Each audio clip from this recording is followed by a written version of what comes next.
أبا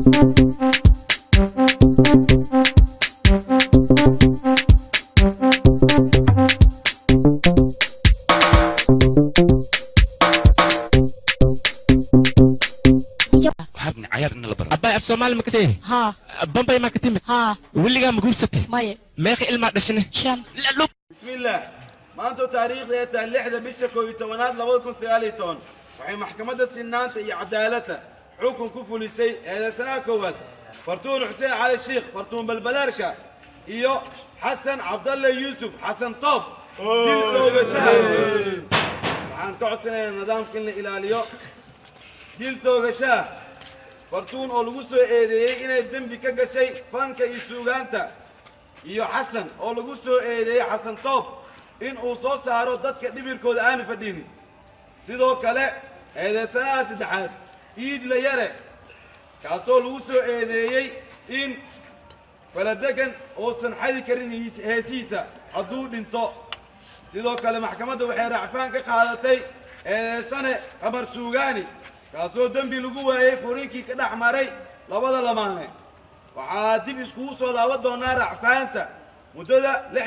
bismillaah maanta ay taariikhdu tahay 10 bishii 11aad 2019 waxay maxkamadda sinaanta iyo cadaaladda xukun ku riday eedeysanaha koowaad eedeysane dayax dal nuurshe eedeysanaha labaad eedeysane ismaaciil xaaji iyo sidoo kale eedeysanaha saddexaad najiib aadan najiib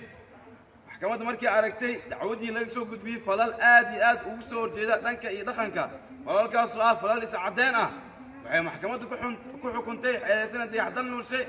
in weysaqaadka uu badiyo sidoo kale eedeysane najiib aadan najiib ay maxkamaddu ku xukuntay inuusan hor istaagi doonin kaamira dambe sidoo kale ismaaciil xaaji oo lagu eedeeyay inuu si zaa'id xadaab isku cadeeyay waxay maxkamadda xukuntay in YouTube dambe uusan isticmaalin sidoo kale dekedda muqdisho ayaa laga xayiray daawadii ka timaadi jirtay dalka China sidoo kale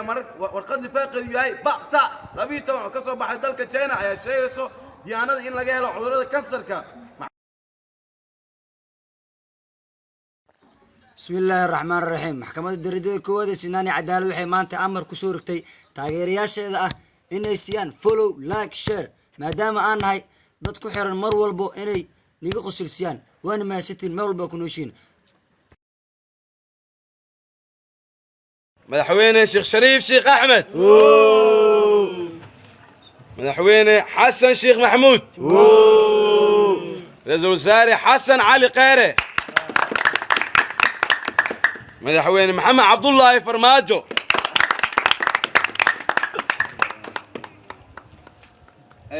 horta waa idin salaamay salaan kadib maxay tahay safar idinku gaba aadi karmiya haddaa baxa afka ma kala qaadaysaan aamusa war maxay tahay tuma wallahi tirada badan oo 3 mar soo laabanayso xataa iga xishoonaynin oo soo laabanayso ma yor xil iska dhaafay gudoomiye gobol iyo gudoomiye degmo xataa idin mar dambe khaladkaas amal yaala kalin shacabkiina u jeediyay raali geliye ka bixiyay بسم الله ما أنت تاريخ تاعي تضوّد بيشكو يتمنات لابد كون سجالي توان وحي محكمة السنانتي عدالة حكم كفو لسي دريس العبدي دريس لكسر دعوة عمر كريش أو لويا قانو عمر سيكي دريس لا يا عمر وحكوسو إلي إن هشيش وضرات على عدانة لو تاجو محكمة وحكو حكمتي خضبات الصوص عدا إن دريس العبدي لا شيء دونو سيكي سنة كمركو ياي لابد كون لباتني شنطة بشكو يتوانات تدوديدا تاسوس سبب واه إن سيكي يدرس الأسن أيان لوقف قام مسكحيا عقليا جرميا أسن اسكمي دهان يدرس لي أيا وحا لغو إيدي 5 سنة كبعدي إنو لها شيء دونو عمر سيكي محكمة دا وحي رعفانة إيكا هذا لو حي فرد دونتا كو يتوانك بشا لبي توانات لابد كون سياري تون waxaan ka codsanaynaa nidaamka iyo sawaxanka in la yeereeyo لو سوى الشيخ شريف هذا موضوع مرار وانا ما ادري فرمات بس هذا قالوا قليل وشو سعراني والله لو حش الشيخ محمود يا والله يلا يا مدحويني دك صومالي هور تعاون سعودي بدل بحر تاي دافي شوف عسى وجاج لا ساعي ودينا ما قلت له ما مالك دح هذا يرجع يحسس waxaa sabay kula wariyaa ya qudus ya walaha waddanka baa celaysa waxaa siyaasabay kula sida hadda awal baa qabtay socod fasax baa ka bismillaah maanta ay taariikhda tahay 11 bisha 11 2019 madaxweynaha dowladda federaalka Soomaaliya Maxamed Cabdullaahi Farmaajo ayaa shir degdeg ah u qabtay dowlad goboleedyada dalka Soomaaliya waxaa masrax soo gaaray madaxweynaha Galmudug Axmed Ducaale Geele Xaaf waxaa sidoo kale masrax soo gaaray madaxweynaha Koonfur Galbeed Cabdicasiis Laftagareen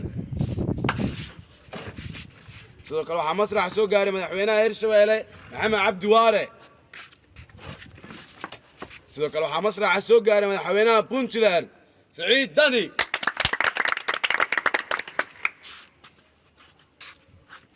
ودنا مدحوين في أنا باسكو أنا ديدي أنا كم حافظ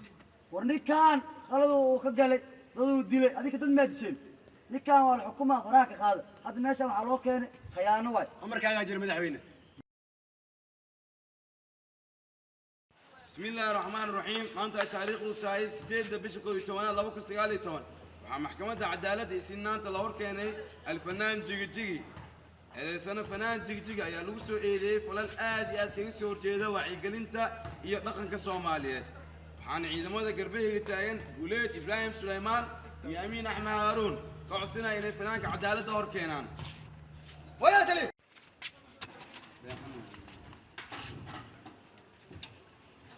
ninkaan u jeedaa alfanaan jigijigi ayaa lagu soo eedeeyay sida u jeedaa anshax darada inuu buumo gaaban oo nigis loo yaqaano kumaro laamiga iyo barakeysnaa ee khaaliga ah dharkiisa in la gato Makal Mukarrama waxaana soo eedeeyay haweenka degmada Hodan iyo gobolka Banaadir ninkaan ayaa lagu xukumay 2 sano oo xabsi dhaqan celin ah wixii racfaan iyo eheladiisa waxaan u qaban doonaa 25 bisha 11 2019 magaaladan moorena ay si wala saar Soomaa Suudiyan ayaa soo galay ayagana wala saar Soomaa صح Farmaajo wadankan wuxuu ku soo kordhiyay ujeedaan hadduu soo wadankan Farmaajo uu faraha ka qaadi waayay waa loo kala baxaa Farmaajo soo kuliya ماجو واني ونحس نودينا nabadii nolol maxaa leenahay أنا بسم الله maanta taariikhdu tahay 14 bisha 11 2019 waxay maxkamadda sinnaanta iyo cadaaladda xukun ku riday eedeysane Lii Baliil ina Faadumo Buufis iyo eedeysane Lii Caato ina Warsan YouTube labadan eedeysan oo lagu soo eedeeyay inay caato xad dhaaf ah eena ka hoos maran cabirka wasaaradda caafimaadka ee dejisay oo ah 40 kiilo labadan eedeysan oo kale ah Lii Baliil inuu yahay 36 kiilo sidoo kale Lii Caato oo yahay 37 kiilo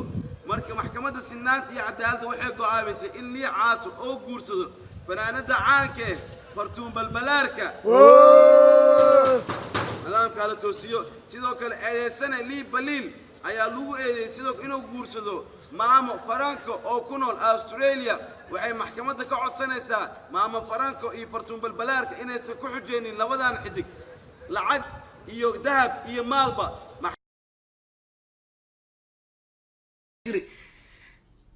horta sabar ma leediin maxaa midkaan u dheesin 8 sano haysateen hadda 4 sano oo hal sano ka dhiman tahay adkaysa laadiin dadkiina hawiya wiil daa war yaa socda cambuuladiin iyo wax kiina cuna hay waa darsateen be